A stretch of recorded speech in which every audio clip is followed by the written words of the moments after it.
Pattu from Free Cal, and in this video let's discuss which is better, buying or renting. Now this is a complex problem and you can't have a one size fits all kind of solution. So we will attack the problem in terms of need. So from my experience, well, I can't claim to be super experienced, but from my experience of interacting with people who wanted to buy a house, I can separate them into three categories. The first category is people who have never lived in a own house all their life. Their parents lived in a rented house and they moved from house to house. They had problems with landlord, they had restrictions in every house they went, and the first thing that they want to do after getting a job is to buy a house for themselves. And I think such people should get themselves a house for their family right away, even if their job is transferable or they have to move to some other company in some other state or go abroad or whatever. It's important that they buy a house for their parents so that they have a sense of accomplishment. Their parents get to live their last days in a roof that they can call their own. So I think that's pretty important. So there's no problem there. And the second type of kind of people who want to buy a house are those who are being pressurized by parents, by in-laws, by other relatives and so on. There's peer pressure. They don't, even if they have their own house, there's some kind of peer pressure to buy a new house for them to live in and so on. Such people should be a little careful, in my opinion. They should factor in two things. One is that if their job is transferable, or if the job is not permanent and they have to shift to something else, and if there are not enough companies for their skill set in the same city, then they should be a little careful about buying a house in that city, because if they move, then it's going to be a problem. They can buy a house provided their income is pretty high initially, and they have super confidence in their skills or their ability to job hop for higher pay packets, and they think that in the next 5 years, 10 years, their pay packet can dramatically scale up. If they have that kind of confidence, then I think it's okay to buy for them too. The third category of people are those who are okay with in a rented accommodation. They understand that, look, it's hard to buy a house and so on. They're okay with the rented accommodation, the family is okay with the rented accommodation, but they just think, every month I'm giving so much money for rent. What if I take that money, add a little bit extra and give that as EMI and get a house for myself? Yeah, again those two factors I mentioned. Think about your job. Will you be able to stay in the same city or will you shift? Think about your salary and whether it will increase or it will remain stagnant. If your salary will not increase too much, and if you think that your skills are not, or if your education is not high enough to kind of forecast such a growth, then please be careful before buying. Now, people have this rent versus buy arguments. They say, oh, I did this, I used this calculator, that calculator, this said renting is better, renting forever is better, buying now is better, and so on. Well, these calculations are, in my opinion, wrong, and I have never made a rent versus buy calculator, although I have several other calculators on the website. The reason I've never made it is because it's wrong. The first thing that one should recognize when it comes to mathematics is, if you do not know when to use mathematics and when not to use mathematics, it doesn't matter how complex, how technical your mathematics is or how profound your results are, they are wrong.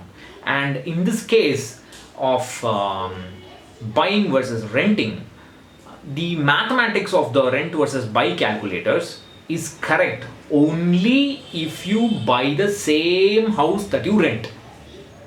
How many people can do that? Very, very few people can do that. And in India, EMI will always be greater than rent. Rental yields are low, EMI interest is high, and so EMI yields will always be greater than rent. However, there's one more problem. You can rent a decent house in the center of a city where the original logistics of drainage, water, electricity were all initially built, where the infrastructure is good, you can rent decently. But when you have to buy, you will have to buy on the outskirts of the city, where everything, all the infrastructure, the milieu, everything is new. It's all developing. Things can change so rapidly. Suddenly there can be a highway coming in and so on. So this is the big problem. So you cannot do a rent versus buy calculation for when you are renting in a place where the logistics are good, when the schools are close, when the malls, the shops are all very close, and you want to buy a house which is in the suburbs and where there is open sewage and so on. It's a real pain. So you don't do that calculation. It is not a numbers game. It is actually a logistics game, where if you are sure that you can manage in the new house, and if you think the facilities in the new location that you're thinking of buying is good enough for your family to live, then and only then buy. Even then you will lose out when you go from renting in the middle of the city or somewhere where the logistics is good to somewhere where the logistics is just developing. So this is the problem. This has been the problem in India for the last 25 years, I think, so, or probably forever in some sense. Today, locations that we call as the center of the city were once villages on the outskirts. So the things have been moving out gradually, and it will take time for such development to come in. So the third point that I want to make is that when you want something in life, you always will have to give up something in life. The problem with buying is that people understand what they want, the house. They understand what they will lose, which is the extra money when compared to the EMI. But they will also lose something else. They may lose their ability to fund their long-term financial goals like children's education and retirement. Retirement will take a hit. That's why I always say it is not buy versus rent. It is buy versus rent versus retire. So you may not be able to fund your retirement unless your salary is able to move. You're super skilled, you think you can get with using your present expertise, you can get a better job and so on and so on. If your income increases dramatically in the next 5-10 years, then it's fine. You can square off that loan and still manage to make up for the lost time by investing more for retirement.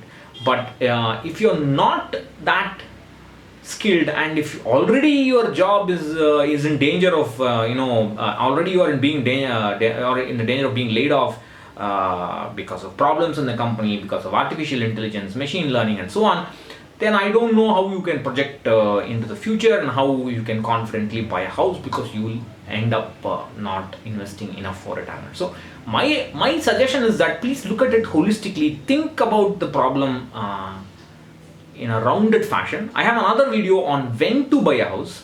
So if you think you're ready to buy the house, please look at that video on when to buy the house. So this should be the first part, but I did this later. So those are the things that I have to say on buying versus renting. Find out what kind of mentality with which you want to buy the house.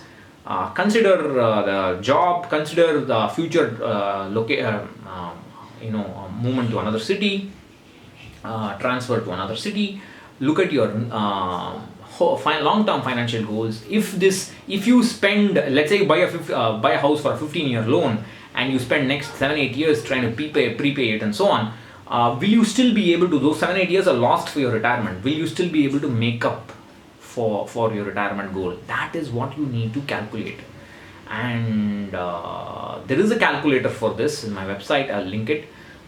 So please look at that and then decide whether you want to buy or rent. Do not do buy versus rent calculations. They are wrong. Look at it more holistically in terms of your goals, and look at the logistics of the place that you are going to buy versus the logistics that you're currently in your rented house. So catch you in another video. Bye bye.